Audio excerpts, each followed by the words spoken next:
کسی نے پوچھا کہ رات کے اندھیرے میں قربانی کرنا کیسا؟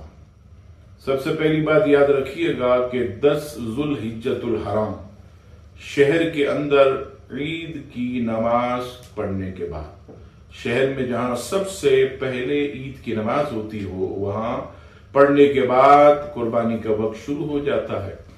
10، 11 اور 12 کی غروب آفتاب سے قبل یہ قربانی کا وقت ہے۔ یہ جو دورانیہ ہے، اس میں کسی وقت بھی کوئی شخص قربانی کرے تو اس کی قربانی ادا ہو جائے گی۔ ہاں، جہاں تک اندھیرے کا تعلق ہے تو فقہا فرماتے ہیں کہ جس دور میں بہت زیادہ، جیسے مثال کے طور پر لائٹنگ نہیں تھی، روشنی کا کوئی انتظام نہیں تھا، تو اس دور میں علماء نے رات کے اندھیرے میں قربانی کو مکروہ تنزیہی یعنی برا فعل لکھا۔